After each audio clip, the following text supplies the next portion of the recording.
क्या कभी अंबर से सूर्य बिछड़ता है, क्या कभी बिन बाती दीपक जलता है।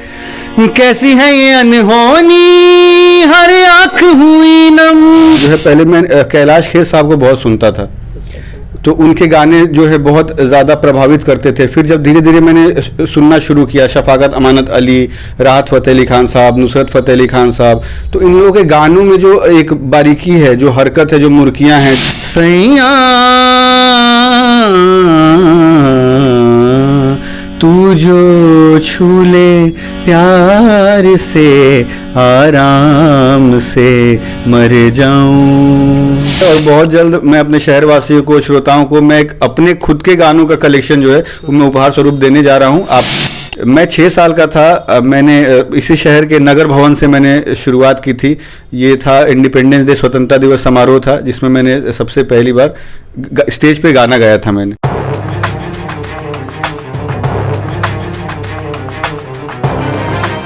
आप सभी का स्वागत है। रियल न्यूज़ देखना शुरू कर दिए हैं। इस वक्त हमारे साथ एक ऐसे चंपारण के लाल मौजूद है जो सूफी गायन में अपना करियर बनाना चाहते हैं। रियल न्यूज़ के खास कार्यक्रम एक मुलाकात में अभिनव आकर्ष हमारे साथ हैं जो सूफी गायन में अपना करियर बना रहे हैं, साथ ही एक निजी कंपनी में जॉब भी कर रहे हैं। तो चलिए आज हम बात करते हैं सूफी का सफ़र कैसा है और इस सफ़र में क्या क्या अड़चने आते हैं। सबसे पहले तो अभिनव, आपका स्वागत है हमारे रियल न्यूज़ में। Thank you. अभिनव जी, आपका पढ़ाई कहाँ से कहाँ तक हुआ है अभी तक जी, और क्या कर रहे हैं? जी, पढ़ाई मेरी, मैंने बीटेक कंप्लीट किया है। 10th तक की पढ़ाई मेरी मोतिहारी से ही हुई है। +2 मैंने DPS रांची से किया है। फिर भारतीय विद्यापीठ कॉलेज ऑफ इंजीनियरिंग पुणे से मैंने बीटेक कंप्लीट करके मैं वहीं एक निजी कंपनी में कार्यरत हूँ अभी। कौन सी कंपनी में काम? इन्फोसिस। अच्छा, काम करने के अलावा भी आप सूफी गायन में करियर अपना बना रहे हैं। क्या क्या सोच करके आप उस करियर को चुन रहे हैं? आप करियर को चूज़ करने का मेरा कारण ये है कि बचपन से मैंने सीखना जब शुरू किया तो एक जो है ना, वो मेरे आत्मा में बस गया संगीत, और सूफ़ी संगीत से जो जुड़ाव था, जो उसके पीछे की कहानी थी, सूफ़ी गानों के की जो कहानियाँ हैं, वो उसने मुझे बहुत प्रभावित किया है।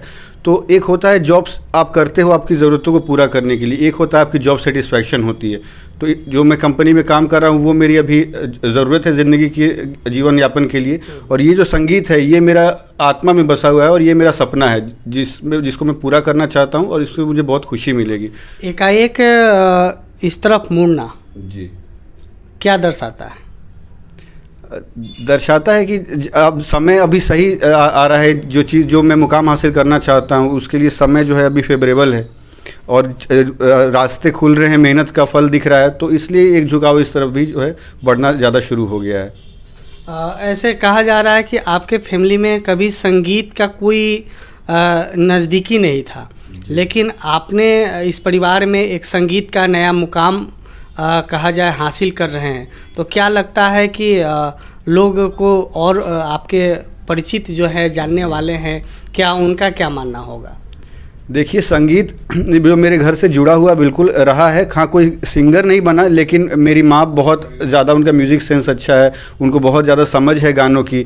मेरे पापा जो हैं, जो मेरे फादर हैं, उनका बहुत ज़्यादा लगाव रहा है संगीत से। उन्होंने खुद गाया नहीं, लेकिन वो बहुत सारे ऐसे आयोजन होते थे जिसमें वो सम्मिलित रहते थे, उनका योगदान रहता था। तो संगीत से जुड़ाव हो रहा है। हाँ, उनके सपनों को जो है, उन्होंने अपने सपने को मेरे थ्रू जीना का सोचा, और मैं उनके सपनों को जी रहा हूँ अपने संगीत के ज़रिए, और मैं उनको जो है एक प्राउड फील कराना चाहता हूँ मेरी वजह से। आपकी शुरुआत सूफ़ी गायन में कहाँ से हुई है? मेरी शुरुआत सूफ़ी गायन में जो है, पहले मैं कैलाश खेर साहब को बहुत सुनता था, तो उनके गाने जो है बहुत ज़्यादा प्रभावित करते थे। फिर जब धीरे धीरे मैंने सुनना शुरू किया शफाकत अमानत अली, राहत फ़तेह अली खान साहब, नुसरत फ़तेह अली खान साहब, तो इन लोगों के गानों में जो एक बारीकी है, जो हरकत है, जो मुर्कियाँ हैं, जो गानों को ये लोग जीते हैं। ऐसा नहीं कि 4 मिनट का गाना है और फिक्स 4 मिनट में ख़त्म हो गया। ये गानों को जीते हैं, जब तक ये मूड से ये गाते हैं, जो भी हरकतें हैं या बारीकियाँ गानों की हैं, बहुत ज़्यादा प्रभावित किया इसने मुझे,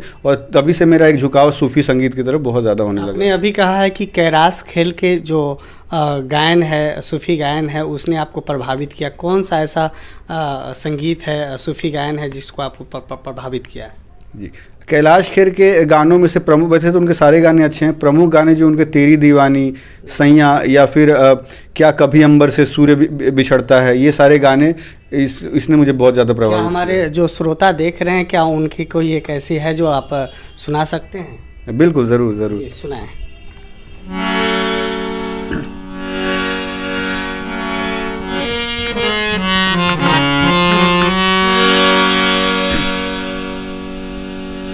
सैया सैया तू जो छू ले प्यार से, आराम से मर जाऊं। आजा चंदा बाहों में, तुझ में ही गुम हो जाऊं मैं, तेरे नाम में खो जाऊं। सैया सैया हीरे मोती मैं ना चाहूँ, मैं तो चाहूँ संगम तेरा।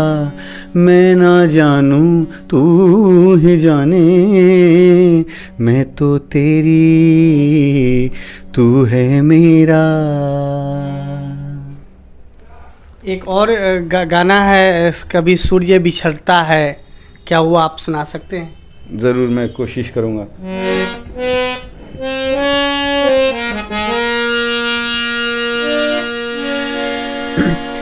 क्या कभी अंबर से सूर्य बिछड़ता है, क्या कभी बिन बाती दीपक जलता है। कैसी है ये अनहोनी, हर आँख हुई नम, छोड़ गया जो तू कैसे जिएंगे हम। तू ही सहारा, तू ही किनारा, तू जग सारा, तू ही हमारा अंबर, तू ही तारा।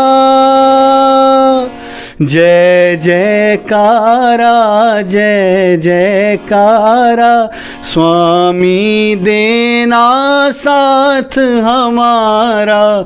जय जयकारा, जय जयकारा, स्वामी देना साथ हमारा। बहुत बहुत धन्यवाद। ये तो किसी और के गाने हैं, क्या आपने कभी अपना खुद का गाना बनाया है क्या?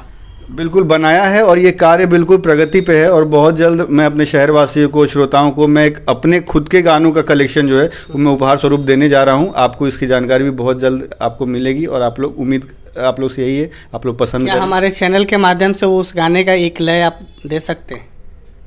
मैं इसके साथ साथ आपका एक और सवाल है कि आपने इस सूफ़ी गायन को चुना तो अच्छा है, लेकिन इस धूम धड़ाक वाले समय में एक सूफ़ी गायन का क्या महत्व रह रहा है अभी आपके नज़र में? मेरे समझ से जब आप लोग भी इतना मेहनत करते हैं, आप लोग इतनी जगहों पे जाते हैं, आपके समय का कोई ठिकाना नहीं होता, लेकिन इतनी मेहनत के बाद थक हार के जब आप घर आते हैं, जो सुकून मिलता है, तो इस भाग दौड़ वाले म्यूज़िक में, इस ज़ोर शोर वाले म्यूज़िक में सूफ़ी संगीत वही सुकून है और वही घर है मेरे लिए। जो इन सबको सुनने के बाद जब मैं सूफ़ी संगीत गाता हूँ या सुनता हूँ, तो एक रूह को सुकून मिलता है और बहुत ही एक अच्छी फीलिंग आती है और बहुत ज़्यादा खुशी देती है मुझे ये संगीत। आपने पहला स्टेज कहाँ से शुरुआत की? मैं 6 साल का था, मैंने इसी शहर के नगर भवन से मैंने शुरुआत की थी। ये था इंडिपेंडेंस डे, स्वतंत्रता दिवस समारोह था, जिसमें मैंने सबसे पहली बार स्टेज पे गाना गाया था मैंने। अच्छा, कौन सा गाना गाया था? वो मैंने गाना गाया था, सारे जहाँ से अच्छा हिंदुस्तान हमारा। अच्छा, एक बार हमारे श्रोताओं को। बिल्कुल बिल्कुल।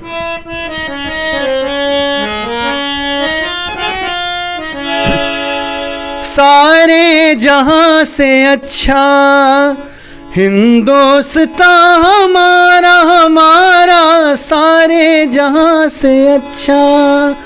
हम बुलबुले हैं इसकी, ये गुलस्तान हमारा, हमारा सारे जहाँ से अच्छा। चलिए, बहुत बहुत धन्यवाद। आपको शास्त्रीय संगीत के बारे में भी जानकारी है जी। क्या है शास्त्रीय संगीत, क्या है और लोग इसको किस तरह से सुनना पसंद करते हैं? जिस तरह हमारे ज़िंदगी में माँ है ना, शास्त्रीय संगीत जो है वो म्यूज़िक की वही माँ है, क्योंकि माँ के साथ हम पहला कदम लेना सीखते हैं, पहला शब्द क ख ग घ लिखना सीखते हैं। तो संगीत के जो बेसिक है वो शास्त्रीय संगीत ही है। बिना शास्त्रीय संगीत जाने आज आप ऑटो ट्यून या किसी भी और साधन की से आप गा तो ज़रूर सकते हैं, लेकिन आपके गाने में वो बारीकी नहीं आएगी, आपके गाने में वो कॉन्फिडेंस नहीं आएगा, या जो बेसिक चीज़ें सही चीज़ें होती हैं वो हो सकता है कि मिसिंग हो आपके गाने से। तो इसलिए मैंने सीखना शुरू किया शास्त्रीय संगीत, और सीखते सीखते मैंने विशारद की जो है डिग्री हासिल की है। और ये सारे जो शिक्षा है कहाँ से आपने प्राप्त की है? शिक्षा मेरे गुरु दिवंगत श्री मार्कंडेय मिश्रा जी से मैंने सीखना शुरू किया। फिर प्रयाग संगीत समिति जो है प्रयागराज और चंडीगढ़ म्यूज़िक स्कूल से मैंने ये सारी डिग्रियां हासिल की हैं, जिसका फ़ायदा मुझे मिला। आपको मैं बताऊं कि इसका फ़ायदा मुझे इस तरीके से मिला कि इंडिया का सबसे बड़ा म्यूज़िकल बैंड जो था, जो गिनीज़ बुक के लिए परफॉर्म करा था अमेज़ॉन प्राइम वीडियो के माध्यम से, उसका मैं एक एक्टिव सदस्य बना। और जिससे फ़ायदा ये हुआ कि चंपारण वासियों के लिए मैंने अपना नाम Guinness book of world record में भी दर्ज कराया। और ये फ़ायदा हुआ शास्त्रीय संगीत जानने का, सीखने का, जिससे लोग आपको एक बहुत इज़्ज़त मिलती है म्यूज़िकल फील्ड में, अगर आप शास्त्रीय संगीत सीखा है आपने तो। मोतिहारी के केसरिया महोत्सव में आपको स्टेज परफॉर्मेंस करने के लिए मौका मिला है। क्या लगता है इस स्टेज परफॉर्मेंस में आप कौन से गाने को लाएंगे? मैं यहाँ के लोगों के लिए तो ऐसा लग रहा है कि मैं घर में अपने गा रहा हूँ, घर वालों के लिए, परिवार के लिए गा रहा हूँ। तो जो सूफ़ी संगीत हैं उसमें से मैं अपने प्रस्तुति में जोड़ना चाहूँगा गानों को। उसमें से कुछ गाने अगर मैं आपको बताऊँ तो दमादम मस्त कलंदर हो गया, या केसरिया बालम हो गया। ये सारे गाने जो हैं मैंने चुनिंदा गानों में से रखे हैं। इसके साथ साथ आपको और भी सुरीले गानों को मैं गाने की कोशिश करूँगा, और आशा करूँगा कि आप लोग भी उससे प्रभावित हों और आप लोगों को भी पसंद आए। चलिए, बहुत बहुत धन्यवाद अभिनव जी। रियल न्यूज़ में राजनीति के दाव पेच हो या हो खेलों की राजनीति, बात हो सिनेमा की चकाचौंध की, या हो जुर्म के अत्याचार की, आम हो या खास, नेता हो या कलाकार, बात समाज के हर पहलू की, चाहिए तो बस थोड़ा सा साहस, सच कहने और सच दिखाने का जज्बा। इसी हिम्मत के साथ हम दिखाते हैं आपका अपना news channel real news Bihar.